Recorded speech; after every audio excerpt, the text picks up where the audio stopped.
Thank you, Mr. Chairman. I would like to ask just a few quick questions, and I'm not sure which of you needs to respond. Have either of any of you been involved or been in contact with Polukai, the contractor that was contracted to write the ESI or EIS? Sir, I think I can answer that question for you. As a cooperating agency, we were not allowed to contact the contractor. Okay. So do you have a perception or an opinion about why the Office of Surface Mining wanted to end that relationship? Yes, sir. The opinion of Virginia would be that they ended that relationship because of the false and misinformation contained in the chapters that were being released. And your assertion is that there is false and misleading information in those chapters? Yes, sir. As a cooperating agency, we're certainly of the opinion that there's some false and misleading information.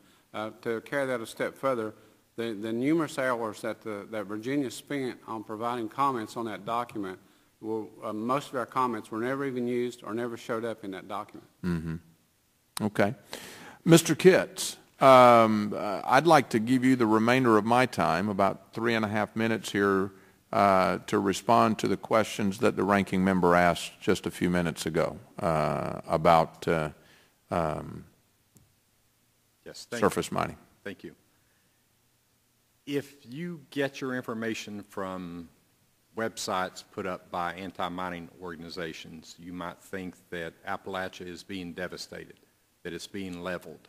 One of those organizations had on its website that mountaintop mining had caused flooding that had killed hundreds of people and left thousands homeless.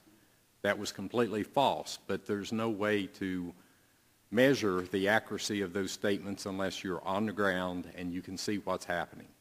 And what we see happening in Appalachia is well-managed, well-controlled mining of the reserves that are left.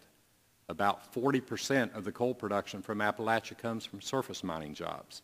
Not all mountaintop removal jobs, but all types of surface mining, which I guess is now defined as mountaintop mining in steep terrain.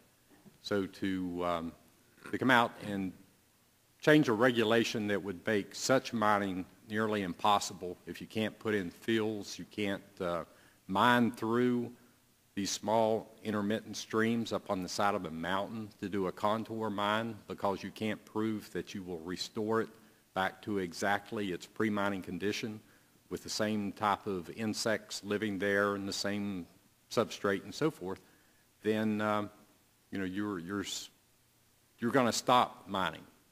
And if the intent is to stop all impacts of mining, then the answer is you stop mining. But mining by its definition has impacts. It has impacts on the land. It has impacts on water. The conductivity issue with the change in insect populations that is considered impairment. A reasonable person would not say that's the reason to abandon the fundamental industry that supports the economy in Appalachia. The fact that you may not have a certain genus of mayfly, but it's replaced by a different insect that provides the downstream services that the aquatic ecosystem requires. There is research being done by others than EPA that indicates that is the case. I want to ask one final question before I finish here. You know, it seems to me that there really is a very overt attempt to basically stop mining in America and so seriously restrict our ability to go after the natural resources that will move our energy footprint forward. That's being collaborated by and bought into by this administration and the Department of the Interior and the OSM and others. Is my perception valid in your opinion?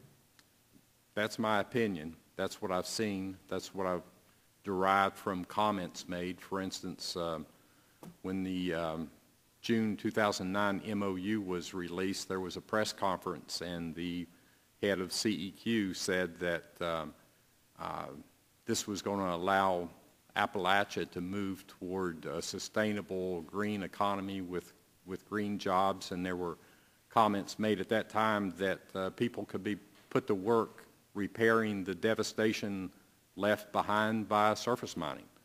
It seems like there was no realization or acknowledgement whatsoever that coal companies post bond on these mined areas. They have a legal obligation to do the reclamation up to standards, and it's measured over time. And if we fail to do that, we lose the bond and we lose the right to obtain future permits. Okay. Thank you very much. Thank you for extending my time, Mr. Chairman. Okay. I yield back. Thank you.